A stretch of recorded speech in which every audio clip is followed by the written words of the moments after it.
Jadi kripto itu bergerak sebagai siklus ya. Layaknya semua market, pasti ada siklus yang kita bisa pelajari. Karena banyak orang yang bilang kripto itu korelasinya dikit sama aset kelas lain, tapi di sini gue akan buktikan bahwa itu bukan faktanya. Kenapa? Karena contohnya, kalau misalnya secara ekonomi melemah, orang spending lebih kecil, pasti uang yang digunakan untuk beli aset kelas yang resiko tinggi, apalagi seperti kripto, itu pasti jauh lebih sedikit. Nah di sini untuk kalian bisa ngerti ya, kita akan pakai namanya Four Season Economic Model. Jadi di sini kita bisa lihat ada Goldilocks ya, ada reflation, ada deflation, dan ada inflation. Di saat misalnya lagi Goldilocks dan reflation, ini aset-aset yang high risk ya. Jadi kita harus tahu siklus aset. Contohnya, kalau kondisi seperti sekarang, kita tahu misalnya ini masih banyak ketidakpastian ekonomi yang dilakukan orang akan larikan uangnya ke aset kelas yang lebih aman.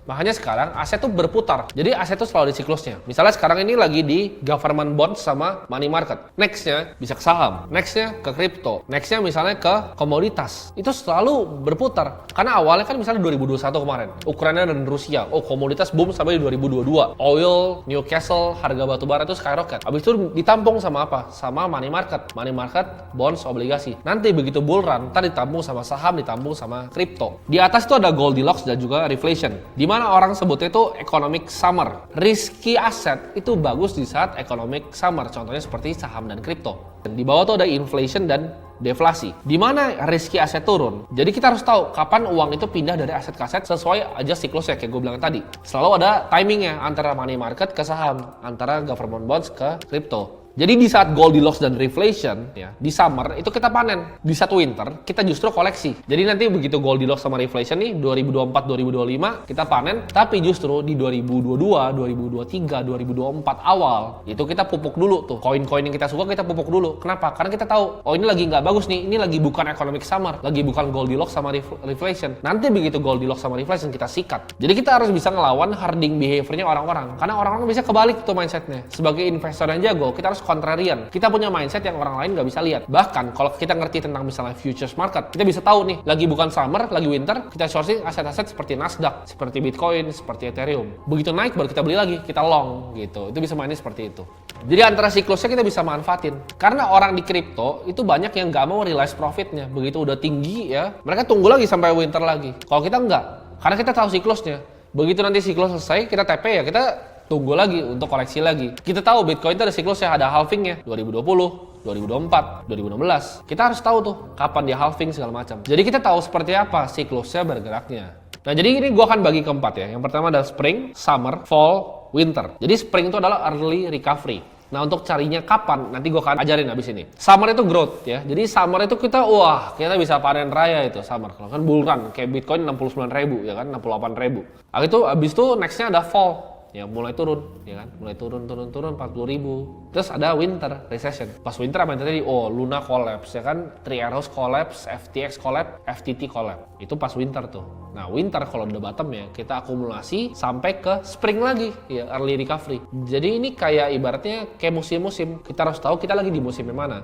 Kalau sekarang mungkin jelas ya kita lagi di winter. Tapi setelah winter apa? Ada early recovery atau spring. Untuk ngerti market crypto as a whole, kita harus ngerti harga Bitcoin. Kenapa? Karena harga Bitcoin kayak gue bilang tadi itu adalah korelasi. Jadi ini pelajarannya saling nyambung ya. Jadi kalau kita ngerti cara Bitcoin bergerak, kita akan tahu kira-kira kripto bergerak kayak gimana. Karena Bitcoin kan sekarang baru turunnya mungkin 60-70%. Sedangkan kripto altcoin lain itu turun 90%. Jadi kalau Bitcoin turun, semuanya pasti turun. Bitcoin naik, semuanya pasti naik. Oke, jadi kita langsung praktek aja. Karena kan kita kalau mau analisa kripto, kita harus ngerti gimana caranya kita bisa analisa Bitcoin ya. Jadi sini kita langsung akan analisa harga Bitcoin. Nah, di sini ya, mungkin kalian banyak nanya, lu kan investor kok kenapa lu lihat chart? Fungsi chart adalah untuk gue bisa memahami siklusnya. Jadi analisa teknikal yang gue pakai itu sedikit berbeda dengan sebagian besar orang. Tapi di akademi ini yang gue ajarin adalah apa yang gue praktekkan sendiri dan gimana caranya gue bisa ngelihat market kripto. Pertama kita lihat, kita akan buka dari daily candle-nya dulu. Kita perhatiin di sini. Bitcoin itu udah turun terus ya. Dari area bulan Juli ini. Dari Juni ini udah turun. Dari 31.000. Gue tuh biasa melihat opportunity beli itu di saat harga-harga justru cenderung lagi turun. Nah kalau kita lihat nih di time frame daily ya. Gue kan selalu cari namanya confirmation pattern break.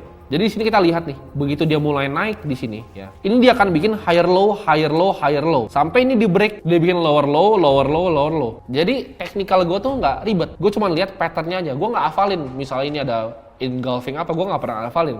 Tapi gue cuma lihat kalau ada pattern break seperti ini. Itu bisa jadi konfirmasi kalau misalnya gue mau masuk di futures market atau enggak. Nah, tapi fungsi gue lihat ini adalah sekarang kita mau lihat the bigger picture, market cycle. Untuk kita bisa lihat market cycle, ya kita harus pakai time frame berbeda. Kita nggak bisa pakai time frame di daily. Untuk daily ini untuk apa? Untuk cari posisi entry yang bagus dalam waktu mungkin harian, mingguan, sampai bulanan. Untuk kita nge-swing trade. Jadi gue selalu bikin areanya aja gitu. Ini area supportnya di sini gitu kan. Ini resistance yang menurut gue harus di break nih. Ini harus di break untuk jadi nanti support selanjutnya. Tapi untuk kita ngeliat secara lebih makro, gue akan suka masuk ke time frame weekly. Di sini baru kita akan belajar tentang namanya siklus halving ya, dan kapan Bitcoin naiknya. Gua akan pakai dua siklus sebelumnya untuk kita bisa kira-kira prediksi masa depan seperti apa. Nah, kita lihat di tahun 2014 ya. Ini gue tarik nih dari sini. Ini drawdown ke bottomnya itu ada sekitar 86%. Jadi 86% turunnya dari all time high ke low-nya di siklus 2014. Nah, di sini kita bisa lihat nih, berapa hari sih? 1190 hari sampai mulai spring lagi. Jadi gini, kan kita lihat tadi,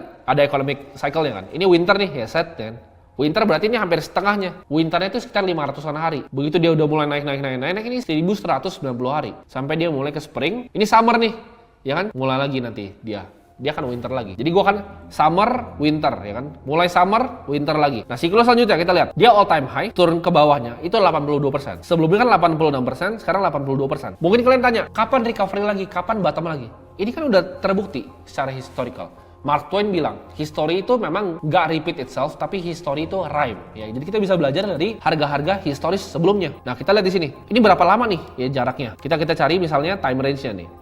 Day range-nya. Dari misalnya dia all time high ke dia mulai recovery, ini 560 hari ya siklus terakhir. Kalau sampai all time high-nya lagi kita tarik, ini sama nih, around 1000-an hari. Jadi dari all time high sebelumnya kena winter sampai all time high lagi 1176 hari. Kalau misalnya kita lihat yang sama, dari sekarang nih, dari all time high-nya nih gue tarik nih, dari all time high-nya kita bikin 1057 hari aja. Itu kira-kira akan ada di September tahun 2024. Jadi nextnya mungkin ketemu bull run lagi, itu September 2024. Nah, sekarang itu kita masih di mana? Kita masih di Desember 2022. Apakah sekarang udah bottom? Nah, kita lihat nih, kita sama. Kan tadi kita lihat siklus yang di sini itu 86%. Di sini 82,45%. Nah, kita lihat nih. Kalau misalnya kita tarik misalnya dari price range dari sini, kita tarik sekarang harga sekarang itu masih bahkan ke 15.450, itu masih 77%. Nah, ini bisa spekulasi kalian nih. Kalau gue pribadi, gue rasa bottomnya di sini nih, di resistance-nya gue gambar di sini. Ini adalah bottomnya di sekitar 80-an%. Ya, jadi gue akan tarik 80,19%. Bottomnya akan di 13.400 gue lihat. Tapi apakah bisa ke 82? Ya kalau 82 kita tinggal adjust nih. Misalnya kita samain kayak sebelumnya. Tapi trennya cenderung menurun karena sebelumnya 86, nextnya 82. Menurut gue sekarang mungkin di area 80. Jadi prediksi gue antara akan mungkin di 13 ribuan. 13.000 sampai 14.000 itu udah bottom. Nah, tapi pertanyaannya kapan recovery-nya? Kita tinggal lihat nih dari historical waktunya. Jadi cara gue ngeliat siklus Bitcoin begini, dan ini menurut gue siklus kripto. Kenapa? Di saat summer naik, nanti Bitcoin naik, gue akan hajar ke kripto-kripto yang kecil-kecil. Jadi kalau misalnya kita lagi winter gini, uang kita tumpukin aja di Bitcoin sama Ethereum. Tapi nanti begitu siklusnya dia boom summer, hajar di altcoin yang baru ya, cari layer 1 yang bagus, layer 2 yang bagus, baru kita hajar nanti. Jadi kira-kira cara gua ngeliat siklusnya sebagai whole, sebagai investor tuh seperti ini. Nah, jadi di sini kalian mulai dapat gambaran tuh cara gua analisa secara teknikal tapi yang praktikal untuk melihat gimana caranya siklus Bitcoin bekerja.